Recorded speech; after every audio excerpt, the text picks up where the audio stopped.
when inflation is where it's at, when you see gas prices going where it's at, we can talk about a jobs report here. We can talk about the latest PCE numbers of the CPI, and all of us former Bloomberg reporters can really get into the weeds, right?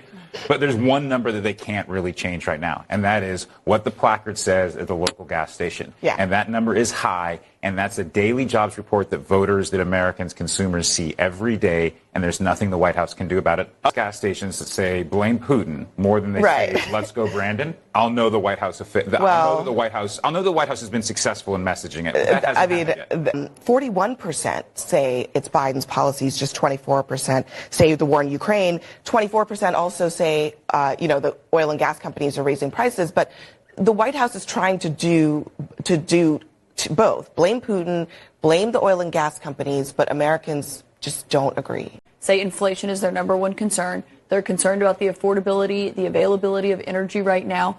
And so those are the concerns that he has to balance, because inflation is such a high concern. And so when you talk about these wage gains, as he was talking about on Friday, they have to balance that with the fact that that is being undermined by inflation. Americans, though, feel as though even though wages are increasing, that they're not increasing to the pace that prices are increasing. And so that's the difficulty there. I also think part of that Democratic gap in enthusiasm has a lot to do with Biden's stalled agenda. When you talk to Democratic voters, they bring up the fact that he hasn't done anything on student debt. They bring up the fact that nothing has happened on voting rights.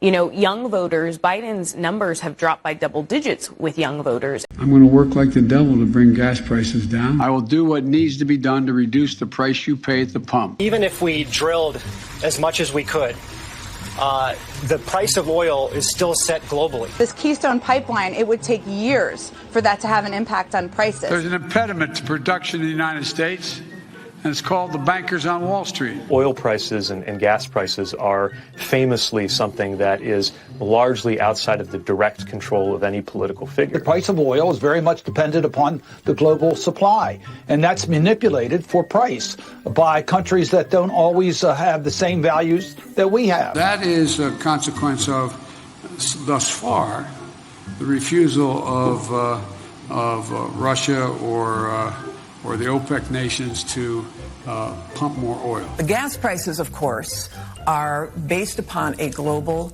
oil market. That oil market is controlled by a cartel. That cartel is OPEC. Certainly, we all want to keep gasoline prices low, but the threat of the crisis, the climate crisis, certainly can't wait any longer. The significant reason why prices are up is because of COVID affecting the supply chain. Inflation in prices and housing and in gas is because of deficit spending. That's Trump's fault. The invasion of Ukraine and the volatility of the oil market is no excuse for excessive price increases, profit padding, or any effort to exploit American consumers. The current spike in gas prices is largely the fault of Vladimir Putin. Putin's tax, that's really Putin's gas hike